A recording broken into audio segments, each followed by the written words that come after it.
might need a doctor visit. Tell me, doctor, am I really sick? He said I'm showing characteristics of being a snobby bitch. Yeah, I'm a poppin'. What's up, guys, and welcome to my channel, and welcome back if you've been here before. Today I'm going to be showing you guys how I did my own knotless braids. I'm going to be using shine and jam and some edge control for this style. So the key to making these braids look knotless is to use small pieces of hair. The first piece is the smallest, and then you want to get a piece that is slightly bigger, and then another piece that is slightly bigger than that.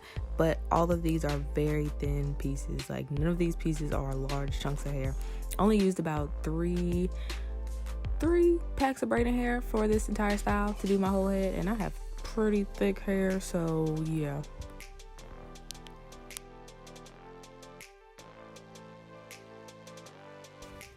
So you want to add the shine and jam and the edge control to the roots, and then you want to separate that section of hair into 3 pieces and begin braiding like you normally would, adding the first piece before you complete the first full braid pattern. The sooner you add in the hair, the more natural the braid will look. So you want to continue to add the next 2 pieces of hair and then finish the braid.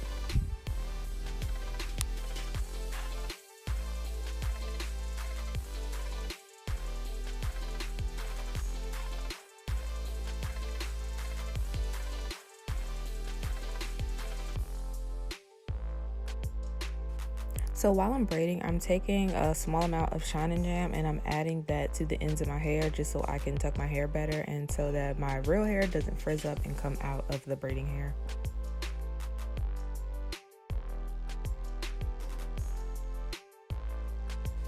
So I'm giving you guys a closer look at what I did, but y'all, number one, don't judge my parts because I did do this by myself.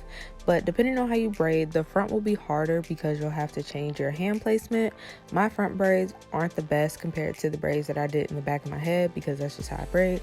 But like I always say, if I like a style, I'm gonna get it regardless. This was also my first time doing these and it looks pretty good in my opinion.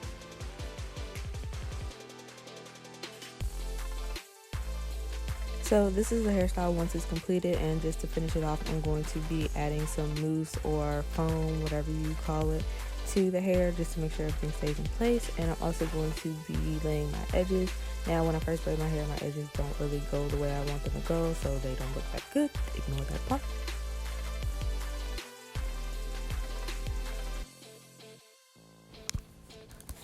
If you guys enjoyed this video, please make sure you like this video and subscribe to my channel. We are super close to 30K, so share this video with a friend, and I'll see you guys in the next one. Bye.